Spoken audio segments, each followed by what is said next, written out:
আসুন 1 মিনিট আপনার মনটা ভালো করে দিন। ধরুন হঠাৎ আপনাকে একজন ডাক্তার রিপোর্ট দিয়ে বলল আপনি আর মাত্র 30 দিন বাঁচবেন, আপনি ক্যান্সারে আক্রান্ত, ঠিক শেষ পর্যায়ে। এটা শুধু আপনি জানেন, আপনার পরিবার কিংবা বন্ধু বান্ধব কেউ জানে না। এখন এই রিপোর্ট পাওয়ার পর আপনি বাসায় গেলেন। প্রতিদিনের মতো আজকেও আপনার বাবা আপনাকে বকাঝকা শুরু করলো, তোকে দিয়ে কিছু হবে না রে, সারাদিন কোথায় কোথায় থাকিস, তুই অকাজের ছেলে, ইত্যাদি ইত্যাদি।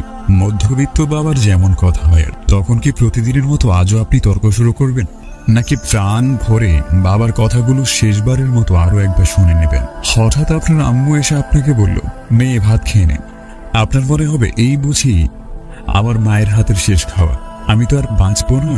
আপনি পরম তৃপ্তি নিয়ে খাবেন, মনে হবে এটা আপনার জীবনের শ্রেষ্ঠ খাবার। যদিও তার ডাল ভাত হোক না কেন। আপনি বাহিরে বের হলেন, পুরনো এক বন্ধুর সাথে দেখা হলো, যাকে আপনি মোটেও সহ্য করতে পারতেন না। সবসময় তার সাথে কথা কাটাকাটি হতো, আজকেও সে আপনাকে কিছু কথা শুনিয়ে দিল। এখন কি আপনিও তর্ক শুরু করে দেবেন?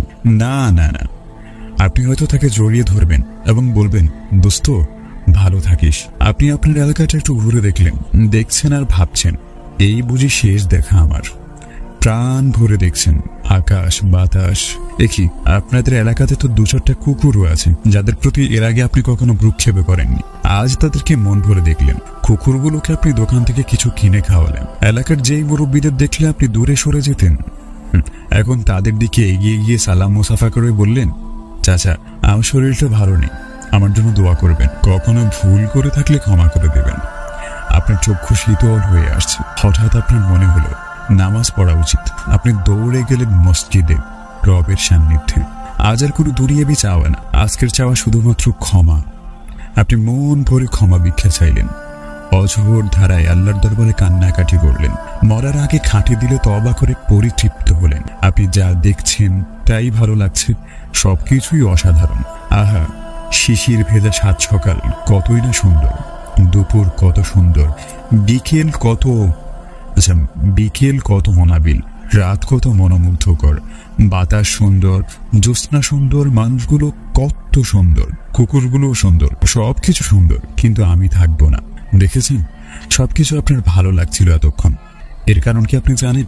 এর কারণ হচ্ছে এতক্ষণ আপনার মধ্যে কোনো ইগোই ছিল না। আর ইগো না থাকা মানুষ পৃথিবীর সবচেয়ে সুখী মানুষ। আমরা মৃত্যুর কথা ভাবতেই চাই না, এর থেকে পালিয়ে বেড়াই। কিন্তু আপনি যদি ভাবেন আজই আপনার জীবনের শেষ দিন, তাহলে দেখবেন সবকিছুই আপনার ভালো লাগছে। তাই আজ থেকে সমস্ত ইগো ও অহংকার ছেড়ে দিন। আল্লাহ আমাদেরকে সমস্ত ইগো ও অহংকার থেকে মুক্ত করে বোঝার ও আমল করার তৌফিক দান করুক। আমিন।